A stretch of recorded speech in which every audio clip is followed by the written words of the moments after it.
prophets were numerous. The first of them was Adam. Lut, Ismail, Ishaq, Yaqub, Yusuf, when it's time for you to die, the angel of death will appear to you, and you will see him even if no one else sees him. And he will say to you, take the good news that you shall be amongst the people of paradise. Or he will say to you, take the bad news, O enemy of God, that you shall be amongst the people of hell. And then he will reach and pull out your soul. When he pulls your soul out, your soul will rip away from your body. The soul, what we know about the soul is very little, but among what we know about the soul is that it is merged with all of the body. When the angel pulls it out, it will rip away. And this is painful even for the believer. When the angel gently pulls his soul out, the believer feels the pain as his soul rips away. As for the kafir, the angel will yank his soul out. So he feels the excruciating pains as his soul rips away from his body. Then there are with that angel assistants. He has assistants, the angels of mercy and the angels of torture. If he dies as a believer, the angels of mercy will take the soul from him, from the angel of death, their commander. And if he dies as a kafir, then the angels of torture will take his soul from him. And then they do things with that soul while the people are preparing the body for burial. And before the body is buried, the soul will come back close to the body. And then the people will be taking their dead one to his final bed. And if he was a believer, he will be saying, hurry me, hurry me. And if he's the kafir, he will be saying, delay me, but no one will hear him. Then his people will bury him, and they will throw the dirt atop him, and his soul will go back into his body, and he will become alive again in his grave. Then he will experience what is particular to the nation of Muhammad, which is that after his soul goes back into his body and he becomes aware again, and then he hears the footsteps of his people walking away on the surface, two blue-black angels will come to him. Blue-black means very dark blue, almost black. One of them, his name is Munkar, and the other one, his name is Nakir. They have wings, they have very long hair, and they have fangs, and they have eyes like lightning, and they have voices like thunder, and they come with an iron mallet, meaning a hammer, and they will open his grave, and they sit him up in his grave, and then they ask him, what did you used to say about that man, Muhammad? If he was a believer, he will say, he is the slave of Allah and his messenger. I testify that no one is God but Allah, and I testify that Muhammad is the messenger of Allah. Then the angels will say to him, indeed, certainly we knew that you would say that. And then his grave will widen. It will widen, and it will be illuminated with a light, like the light of the full moon. And he will experience the enjoyment of his grave. We're talking about a Muslim that Allah doesn't punish him in his grave. He will experience the enjoyment of his grave. There's some details there, but I'm skipping those. And if that one were a kafir, when the angels ask him, what did you say about this man Muhammad? He will say, I don't know. I used to hear the people saying something and I say what they said. He says that frantically, as if he's not even sane when he says it. Because when he sees those angels, just by seeing them, he will be so scared. Their appearance is so scary that he will be tortured by the mere sight of them. But the believer, he will see them in their true forms, but Allah will support him He will not be afraid of them. In fact, he will be happy to see them. So they will say to that kafir, indeed, we knew that you would say that. And then they strike him behind his head with their mallet, with a blow that could crumble a mountain. And when he gets hit by that mallet, he will scream a scream that is heard by everyone in the area except the humans and the jinns. That's why the animals run away from the graves. And there's stories about that we won't go into.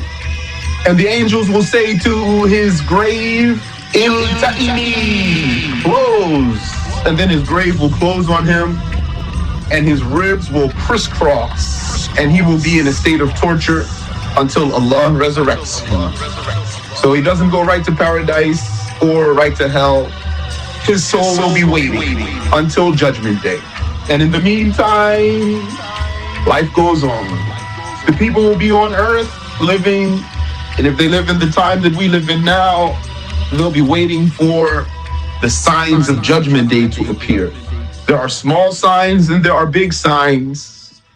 Some of them have happened already and they're done. And some of them are happening now. And some of them, the small ones, are yet to occur. We talked about some of those signs. And according to what we have learned, the last small sign that Judgment Day is near is the appearance of Al-Mahdi. He is the awaited Imam. And we have the correct belief in the awaited Imam, not like the Shiites. The Prophet sallallahu ta'ala alayhi wa ala alihi wa sallam, he said the Judgment Day will not occur until a man appears. His name is like my name, and his father's name is like my father's name. He shall fill the earth with justice, just as the earth was filled with injustice before he came, which is our time now. The earth is full of injustice now. When the Mahdi comes, he will fill the earth with justice, and he will restore, as it is reported, a lot of wealth to the Muslims. He will be very generous. Who comes to him for money, he will give them. So the Prophet sallallahu alayhi wa sallam said, لا تقوم الساعة حتى يملك الناس رجل من أهل بيتي. The hour shall not commence until a man rules the people. A man who is from my family. So that means he's a descendant of either Al-Hasan or Al-Hussein. يُوَاطِئُ اسْمُهُ اسْمِي وَاسْمُ أَبِيهِ اسْمَ أَبِي. His name happens to be my name, and his father's name is my father's name. So that means his name is Muhammad, son of Abdullah. فَيَمْلَأُهَا قِسْطًا وَعَدْلًا. He shall fill the earth with justice. When he first comes out, there shall accompany him an angel calling out, "O people, this is Khalifatullah al-Mahdi. This is the Caliph al-Mahdi. Fattabi'uh, follow him." So this Mahdi, he would be a scholar, and inshallah, he would be a saint. Sheikh Abdullah said he could have a status like that of Ar-Rifa'i, or he could have a higher status than Ar-Rifa'i. And it's possible that he has a lower status than Ar-Rifa'i. And it was reported also that when the Mahdi first comes out, he will come out of Medina. And there shall come out along with him 1,000 angels supporting him. Then he will go to Mecca. There he will be awaited by 300 awliya. They will be the first to pay allegiance to him. So he will take power, and then an army will come to do battle with him. The earth shall cleft asunder, and the entire army will fall into it. Then the Mahdi will go to the Levant. You know the Levant? That's the area of Syria, Palestine, Lebanon, and Jordan, and a portion of Turkey. And the Mahdi will rule for 7 or 9 years. according to what came in the reports about how long he will rule. The kuffar, they will not be able to defeat him or kill him or assassinate him, and he will unite all the Muslims.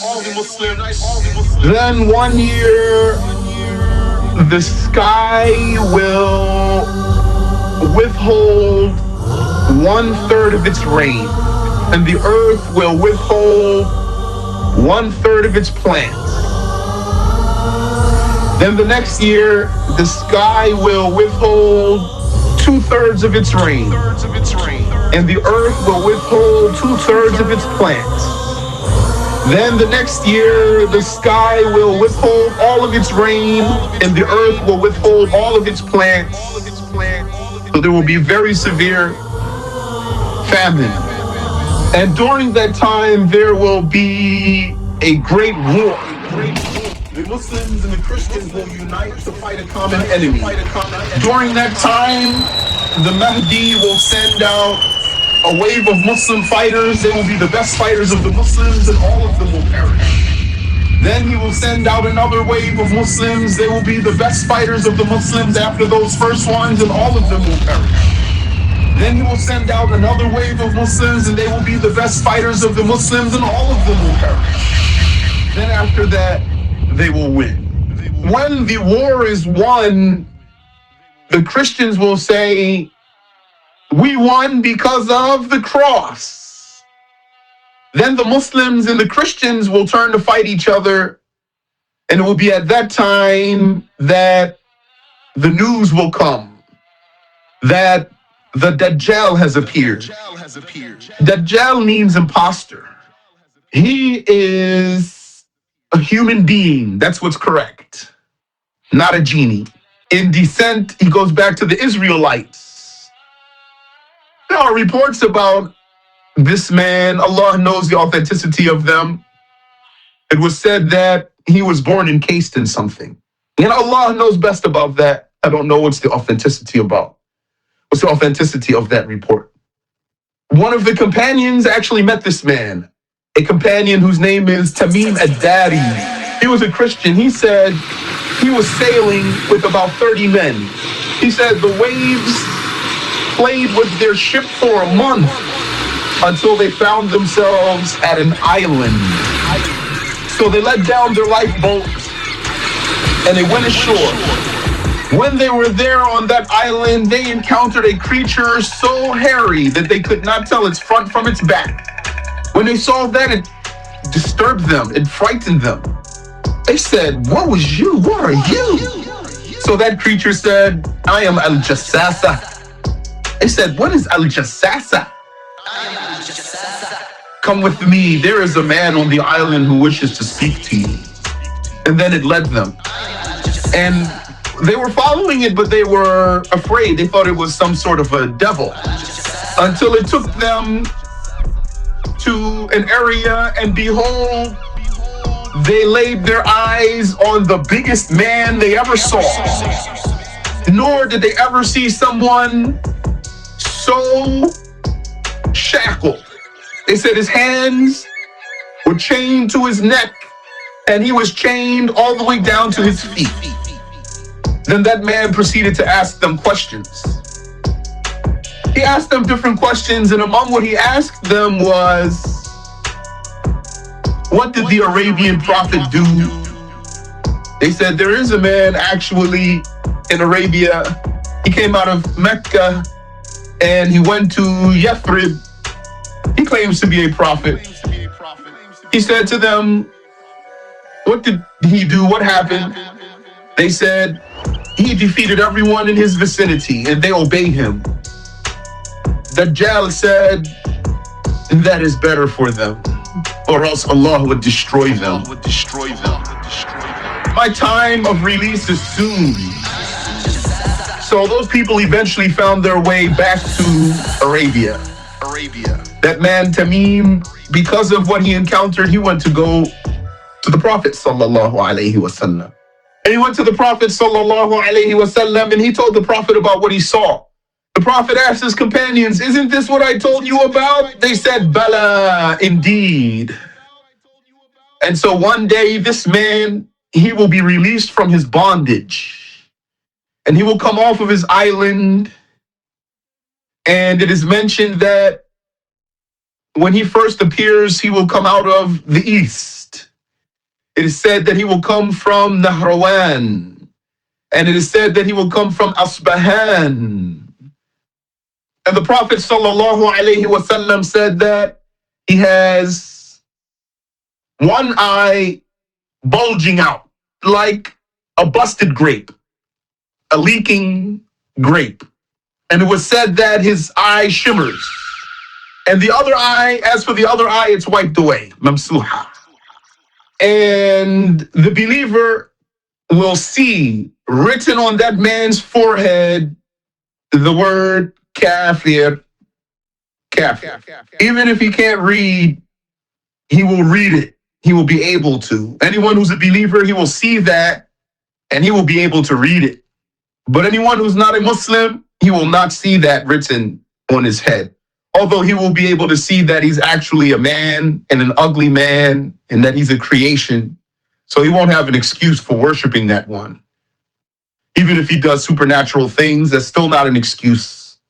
And he has a lot of hair, and his hair is very, very curly. Also, he's described as being very, very old, very, very ugly, and that his neck is thick, and that his neck is bent or hunched. And it said that he is bow-legged, his feet are close while his actual legs are far apart. The pop-eyed imposter, if you want, because his eye is bulging out. And he will be on the earth for 40 days. The first day will be as long as a year. The second day will be as long as a month. The third day will be as long as a week. And the rest of the days will be like regular days.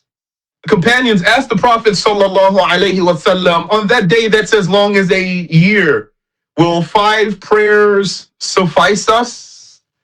He said, alayhi salatu wasalam, no. At that time, you need to estimate. So the companions asked him, since we're only obligated to pray 5 prayers per day, but that day then will be as long as a year. They said, will 5 prayers suffice us on that day that's as long as a year? He told them no. So it means that on that day, you will pray the prayers of a year. So you'll have to estimate the time so that you can pray the prayers of a year on that day that's as long as a year. So at Dajjal, he will go all over the earth to every city, every town, calling people to worship him. He doesn't move like people normally move. So he moves in a very strange way. But he will not be able to enter Mecca or Medina. And he will not be able to enter Al-Masjidul Aqsa. Whenever he draws near Mecca or Medina, any pathway that he takes to enter those towns, he will find an angel there brandishing a sword. When he sees that angel, he will run so that he can come in from another way. And then he will find there also another angel. So he won't be able to enter those towns. And when he comes to Medina, the earth will shake, and then the hypocrites will come out of Medina and go to him. And wherever he goes, he's followed by a river of fire and a river of water. And the river of fire is cool and peaceful, and the river of water is torturous. If the believer had to, then let him go to the river of fire, not to the river of water. If he passes by a town and the people believe in him, then they will all live in prosperity. The rain will fall for them, the plants will grow for them, their animals will have so much milk in their udders. And if he passes by a town and the people do not believe in him, then their animals will die and they will experience famine. And at that time, the believers, how they will survive is by dhikr. If someone is a perfect believer at that time, he makes dhikr, and by his dhikr, he will get full. The supernatural things that he performs, they are called istidraj, not mu'jiza. Mu'jizas for prophets. That's a miracle. But what he does is called istidraj. That means a lure. That means a trap. Something that lures you in. Istidraj. Pulls you in. Like what? Like he will say to the sky, rain, and then it will start raining. He would say to the earth, sprout, and then the plants will come up. He would pass by a ruin, and he would give a command, and the gold will come out of the ground and follow him. And the Jews will be amongst the first people to worship him. An army of Jews. And the Mahdi will fight this Dajjal and his army of Jews, but he won't be able to defeat them. And at that time, when he goes to Medina, a man amongst the Muslims who's mentioned in the hadith to be the best of believers at that time, he will go out to see Ad-Dajjal. It is reported that he will be intercepted by Ad-Dajjal's militias, if you want. So they will catch that man, they will say to him to worship their God. So he will refuse, and then they will want to kill him, but they take him to the Dajjal. And then they string him up, meaning they, like, you know how if you want to whip someone, you like pull his arms up and have him ready so he can be whipped.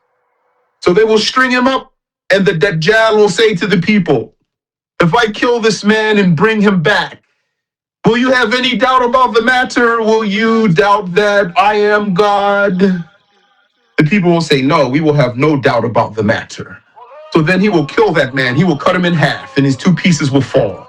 Split him down the middle. And his two halves will fall, his right half and his left half. Then Dajjal says to him, stand. And then that man's pieces come back together again, and he will be alive again. So then when that happens to that man, he will be so happy, and he will say, now I'm more sure that you are the imposter that the messenger of Allah warned us about. And after that, the Dajjal won't be able to harm that man. And so this will be his case for 40 days. As I described to you, the Muslims will be praying Fajr, and they will be at a place east of Damascus that has a white minaret, a white light tower. Our Shaykh Rahimahullah, he said, this sounds like the airport there. There's an airport there east of Damascus that has a white minaret. The Muslims will be praying the dawn prayer, or about to pray the dawn prayer. The Iqamah will be called, and the Mahdi will be about to lead the prayer. When Prophet Isa alayhi salatu wasalam, he comes down from the sky on the wings of angels. His hands will be on the wings of angels. He will come down from the sky, and his hair is like as if it is dripping, and he has a dark complexion. Not very, very dark, but he's not like a white man. Just to keep it easy, like Middle Eastern type of complexion. He was raised to the second sky. Alayhi salatu wassalam. So when he comes down, then the Mahdi will make way for Isa to lead the prayer, and then Isa will say, the Iqamah was called for you. And then the Mahdi will lead the prayer, and Jesus, the son of Mary, will pray with the Muslims as a ma'moon. He will pray in the lines with the Muslims. And that in itself is an indication that he does not come to change the laws of Muhammad sallallahu alayhi wasallam. And then Jesus, the son of Mary, he will go to make Hajj or Umrah, as is mentioned in the hadith. And he will go to the grave of the Prophet sallallahu alayhi wasallam, and he will say, Assalamu alaikum, and the Prophet alayhi salatu wasalam will respond from his grave, Wa alaykum assalam. And when Prophet Isa comes alayhi salatu wasalam, he will break the cross, and he will slay the pigs and the apes. And as far as his vision goes, also goes the fragrance of his breath. And anyone who smells the fragrance of his breath and is not a Muslim, he will die. And that one-eyed imposter shall encounter the Prophet of Allah, Isa, Jesus, the son of Mary, alayhi salatu wassalam, in Palestine. And Prophet Isa, alayhi salatu wassalam, it was said that when Dajjal sees Isa, as soon as he sees him, he will turn and run away. And Prophet Isa, alayhi salatu wassalam, will go after him and he will kill him. He will slay him at Babu Lud in Palestine. So after the Dajjal is vanquished, what becomes of his army of Jews? Prophet Isa alayhi salatu wasalam will say to the Muslims, if you want, Allah will wipe them out for you, and if you want, you can fight them. And the Muslims will say, we want to fight them. Then the Jews will scatter. And if that Jew hides behind any rock or any tree, Allah would make that object speak. And it would say, "O Muslim, O slave of Allah, there is a Jew here. Come and kill him." Except for one type of tree, there's only one type of tree that will not do that. It's called al-gharqad. And actually, it is said that the so-called Israeli government has a department for planting the gharqad tree. They have a department for planting the gharqad tree. That's how blasphemous those people are. La'natullahi tabaraka wa ta'ala alayhi. And so when Jesus alayhi salatu wasalam comes down and he slays the imposter, and at the time of Jesus, after he slays this imposter, everyone in the world will become a Muslim if they weren't already Muslim. All the world will be Muslim. And Jesus will abolish the jizya. That means that he will not accept for anyone to come to him with a religion other than Islam. He will not accept. Alayhi salatu wassalam. He will rule the world with Islam. Jesus, he will rule all the world with Islam. At that time, when Jesus comes and he kills the Dajjal, all the people on the earth will be Muslims. All of them. There will be one religion on the earth. And the earth will experience its most peaceful time that it ever saw. It will be so peaceful when Isa comes, alayhi salatu wassalam, that a child could play with a serpent and the wolves would sit with the sheep without attacking them. And the people will be so wealthy that no one will find anyone to give charity to. So everyone in the world will be Muslims. When Jesus comes, alayhi salatu wassalam, he will rule the world with Islam. And that's mentioned in the Quran. Allah Ta'ala says, وَإِن مِّنْ أَهْلِ الْكِتَابِ إِلَّا لَيُؤْمِنَنَّ بِهِ قَبْلَ مَوْتِهِ وَيَوْمَ الْقِيَامَةِ يَكُونُ عَلَيْهِمْ شَهِيدًا. It means that there shall not be among the people of the book, that's the Jews and the Christians, any, but that he will most certainly believe in Jesus before his death.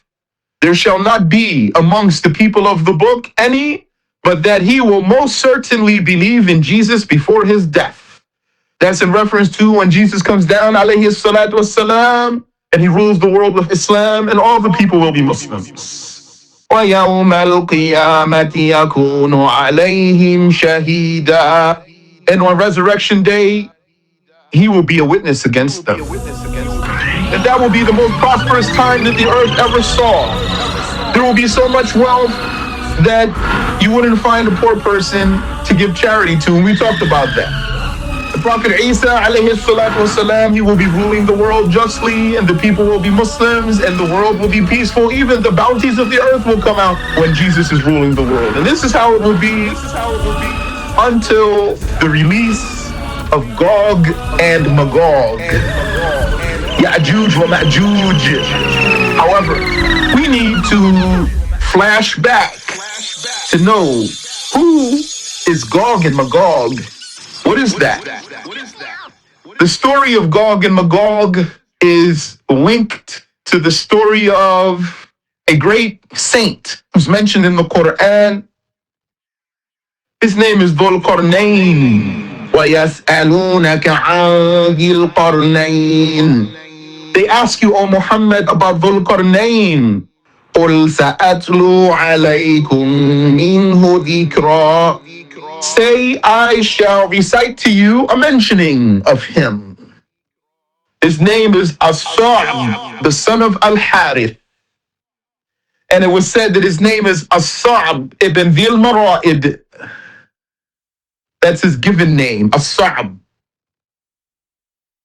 Dhul Qarnayn is his nickname. Dhu means the one who has. Qarnayn means two qarns. A qarn could be a horn, like an animal's horn, or a qarn could be a generation or a century. It has different meanings. Dhul Qarnayn is his nickname.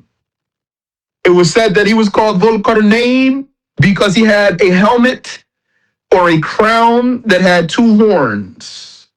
Or he was called Dhul Qarnayn because he had two braids. Or he was called Dhul Qarnayn because he lived through two generations. Or he was called Dhul Qarnayn because Allah Ta'ala gave him control of the East and the West. It was said that this man is the one who's called Alexander the Great. Several scholars of tafsir said so. What we learned is that it's not that one. Rather, he's the one that I mentioned to you. His name is As-Sa'b, not Alexander. And he was a Yemeni who was from Al-Yemen, not Rome. This one that they say is Alexander the Great, he is, I don't know, actually, what does the history say? Is he a Roman per se? Macedonia, where's that? Is that Greece? Close to Greece? Bosnia area, very interesting. So sometimes they say Arum, the Romans, and they mean those Caucasian peoples. So that Alexander was amongst those peoples. Some say he's Dhul Qarnayn. What we learned is that no, he's not Dhul Qarnayn. Dhul Qarnayn is one from Al-Yemen. He was the most famous of the Tababi'ah. Those are the old Yemeni kings. The Tababi'ah. Like the old Egyptian kings were the pharaohs, and the old Roman kings were the Caesars. The old Yemeni kings were the Tababi'ah. And that Al-Khadir, Prophet Al-Khadir, was his advisor and was on the front lines of his army. This one, Dhul Qarnayn, rahimahullah ta'ala, he was a Muslim, and he made Hajj from Al-Yemen to Mecca. And there he met Prophets Ibrahim and Ismail. He made tawaf around the Kaaba with them, and he slaughtered sacrifices for the sake of Allah with them. When Ibrahim alayhi salatu wasalam heard of the arrival of Dhul Qarnayn, he went out to meet him. And he made dua for him, and he gave him advice. Then a horse was brought for Dhul Qarnayn so that he could ride it. And out of his manners, he said, I shall not mount a horse in a land that contains Al-Khalil Ibrahim. He means, I shall not climb upon this horse and look down upon the messenger Ibrahim. So because of that, because of his good intention and his reverence for the messenger of Allah, Ibrahim, alayhi salatu wassalam, Allah granted him a great karamah, which was that Allah enabled him to ride the clouds. So then he could ride the clouds and go wherever he wanted to go. And in fact, Allah enabled him to do whatever he wanted to do. Allah says, إِنَّا مَكَّنَّا لَهُ فِي الْأَرْضِ وَآتَيْنَاهُ مِنْ كُلِّ شَيْءٍ سَبَبًا. Indeed, we have enabled him in the earth, and we gave him a means to do everything. فَأَتْبَعَ سَبَبًا. And so he took advantage of those means. So what did he do? Dhul-Qarnayn, he would ride the clouds, and he had an army, and he would take his army out, and if they ever encountered anyone, they would fight them and beat them and turn that into a Muslim place, a Muslim land. He was one of the two Muslim conquerors of the world. He took his army walking, and among the karamas that he had was that Allah made him know the landmarks of the earth and the ruins of the earth, like the mountains and the valleys. And he could speak any language. Whenever he would invade some people, he would speak to them in their language. So as you can see, he was mujahid. He was a wali, a saint, a pious man, and he was a mujahid. Yani, you have here a man that Allah gave him wilayah, and he took advantage of it. And Allah Tabaraka wa Ta'ala gave him control over light and dark. He would walk in the night, and his path would be lit, and the darkness would be behind him. And he would invade some people, and then the darkness would come to those people. It would enter their homes, and it would surround them, and it would even go into their mouths.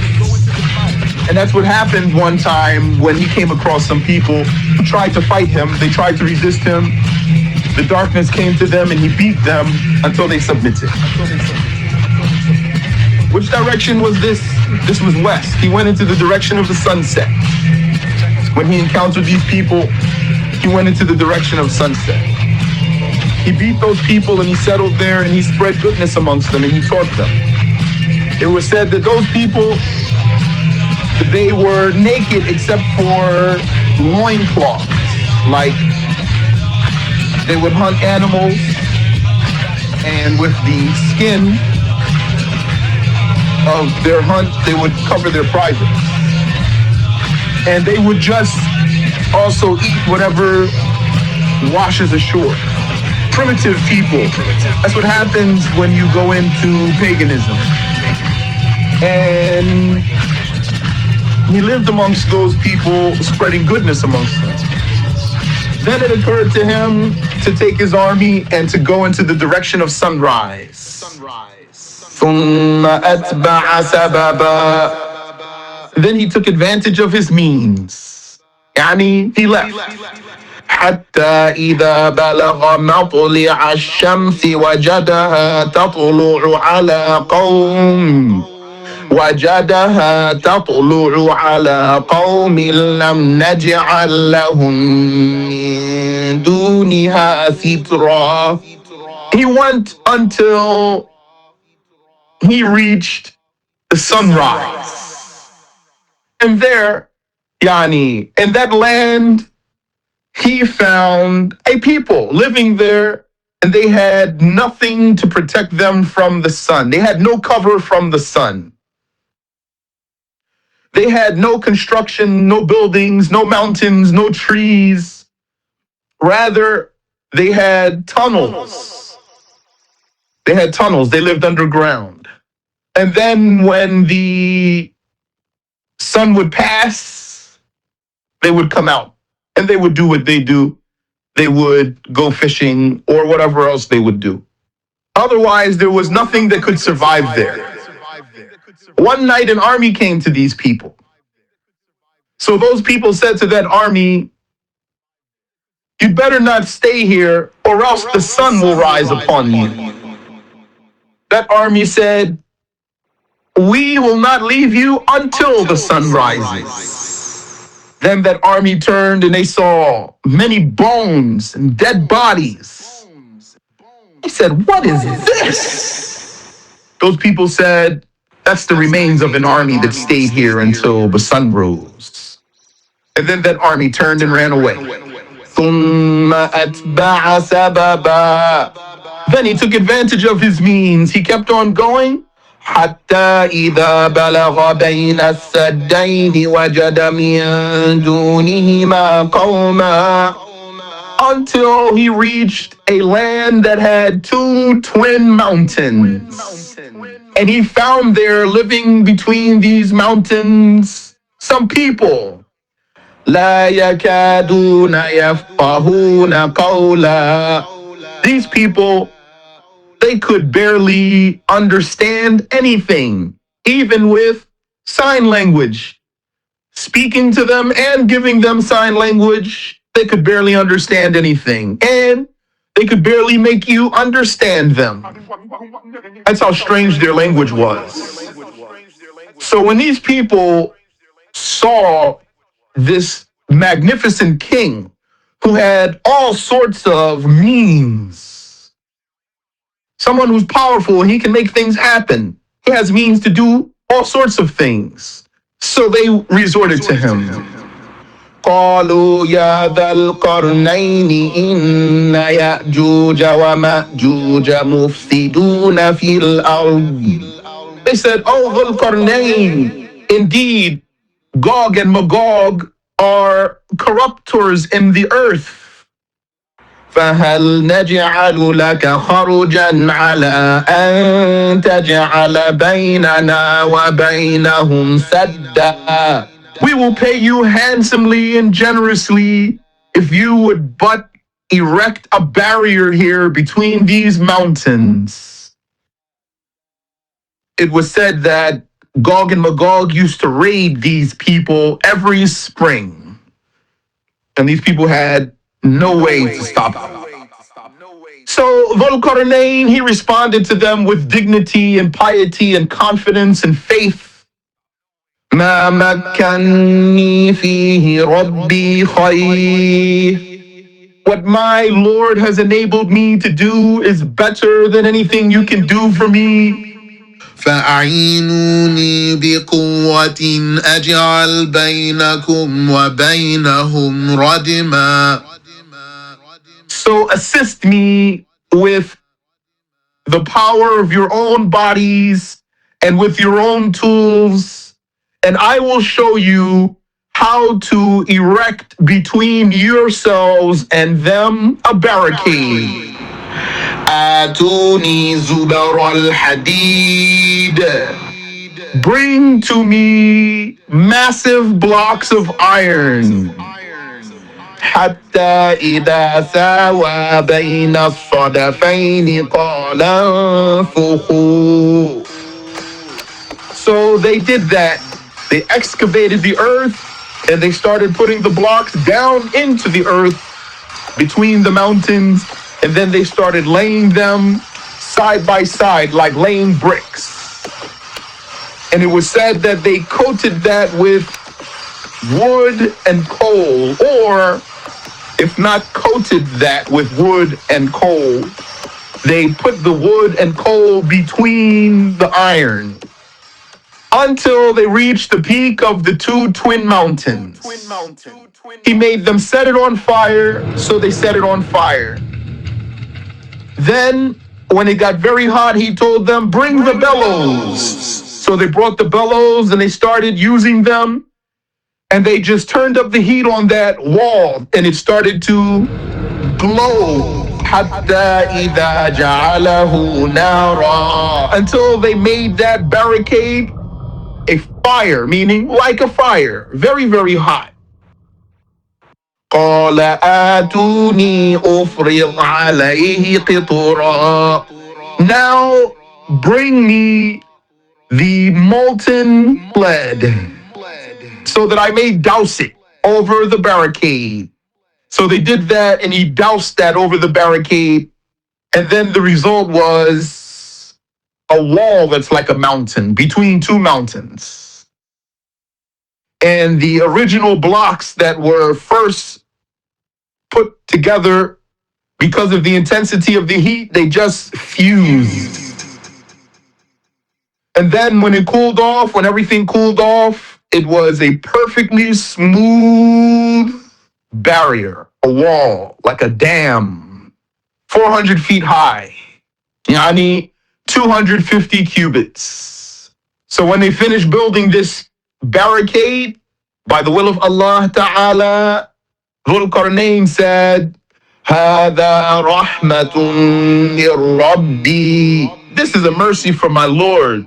فإذا جاء وعد ربي جعله دكا. And when the promise of my Lord comes, he will make this wall demolished. وَكَانَ وَعْدُ رَبِّي حَقًّا. And certainly the promise of my Lord is true. That means when Judgment Day draws near. And so he detained the people of Gog and Magog behind this barrier. As for Dhul Qarnayn himself, he lived for hundreds of years. In fact, it is said that Allah made him live for 2,000 years.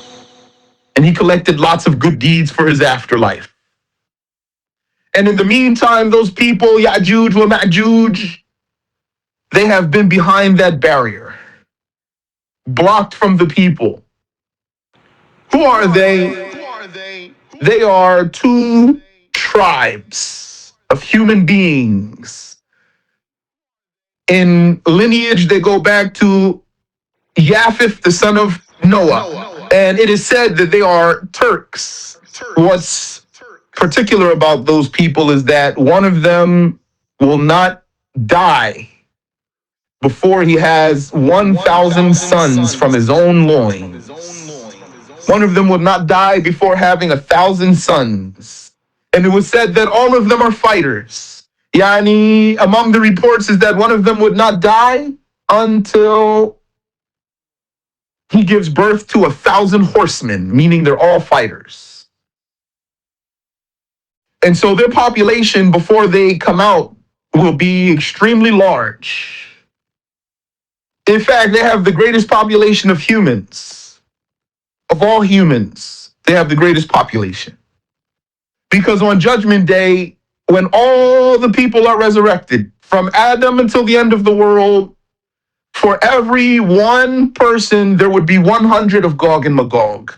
From Adam until the end of the world, for every one person, there would be 100 of Gog and Magog. And it was said 1,000 of them. So then, if there's so many people like that, where are they? Allah knows. We do not know where they are. Either they are in some valley somewhere, or in some cavern somewhere, or perhaps there is a continent that has not been discovered. And in some books, it is mentioned that beyond them, there are still more nations, large, very large nations. It was said that beyond the people of Gog and Magog, there's a nation called Tawil, and another one called Tarith, and another one called Mensek. It's not confirmed what was said about these Gog and Magog people. Gog is one tribe and Magog is the other tribe. Ya'juj wa Ma'juj. It's not confirmed what was said about them, that they have very big ears and they sleep in one ear and cover themselves with the other ear. As if there's some sorts of dwarves, and that they're very short, they say they're very short. So they're basically saying they're like gremlins or something like that. This description is not confirmed. And there were other things mentioned about them in some of the different books. Allah knows the authenticity of those things. It was said that those people are cannibals. It was said that they are sodomites. It is said that they are hairy. Allah knows. Allah knows. And other than that was said, it was said that they come in twos, a tall one and a short one, and all of them have weapons. It was said that they move all together like birds flock. Perhaps they are some sort of barbarian race. So what do they do behind this barrier?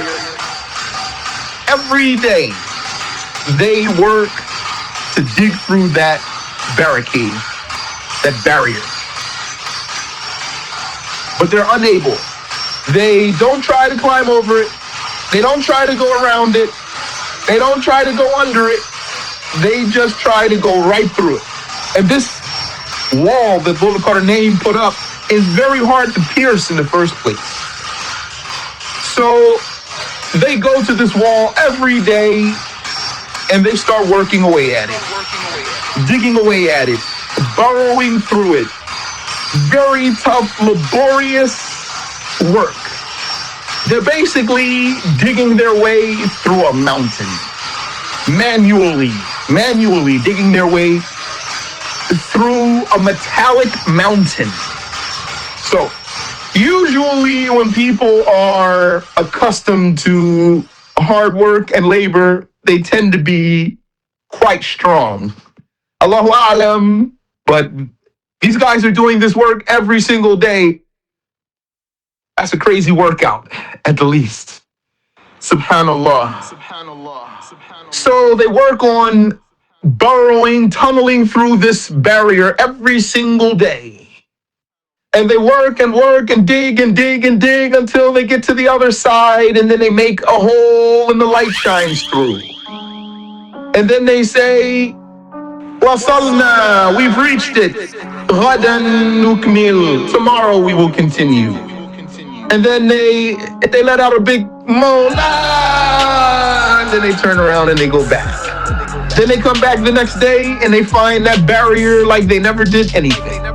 And they start all over again. And they do that every single day, every single day, every single day. And so that's what they do every single day until one day they will say, tomorrow we will continue if God will.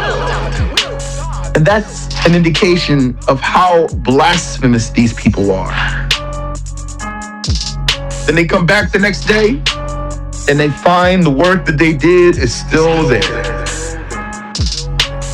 And then they get back to work and they complete their job. They make an opening that's big enough for them to get out, and then they just start pouring out in big numbers. They raid all the people, they swarm on the people, they kill everyone at sight. They kill the people, they destroy the houses, they break the plants, they eat the food. They pass by the animals, they devour the animals. By the time they pass by, it's just bones. The Muslims will be unable to defeat these people. There's too many of them. It is said that when those people appear, there would be a famine at that time, so they would go to the lake of Tabaraya, Tiberias Sea. I don't know if they call it a sea, Tiberias. They call it the Sea of Galilee. It's a lake, though. Lake, like it's surrounded by land, a big body of water surrounded by land. They go there, that's in Palestine, and they drink the entire lake. And the Muslims won't dare to go fight them. By the time the last of those people get to that lake, they would say, there used to be water here.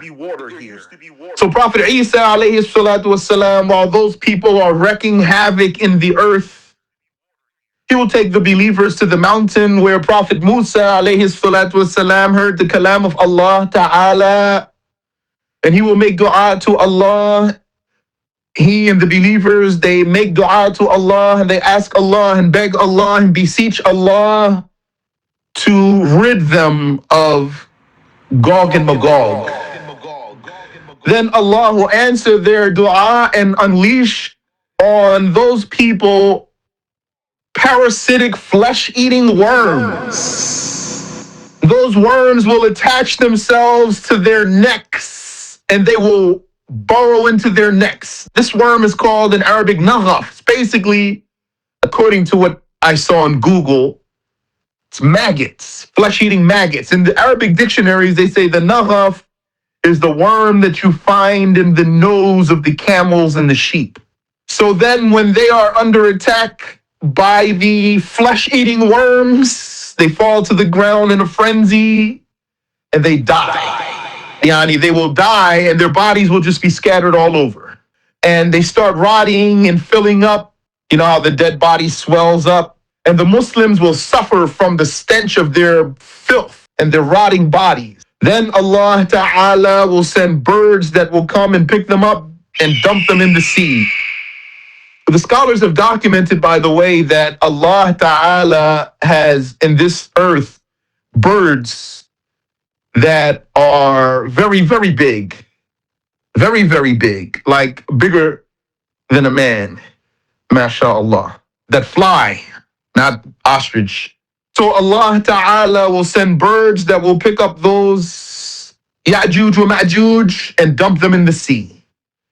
Then Allah Ta'ala sends the rain, and the rain will wash their filth away and wash their traces away, and then the bounties of the earth will come back out again. Prophet Isa alayhi salatu wasalam, he will rule the world for 40 years. He will marry, he will have children, and he will die and be buried next to Prophet Muhammad sallallahu alayhi wasallam, and that is foretold in the Torah. Then after Prophet Isa dies, people will start committing kufr again. Blasphemy will reappear. Muhammad is the last of the prophets and their leader, the most knowledgeable among them, the most beautiful, brave, courageous, and generous. He had the most signs among them and the most outstanding miracles.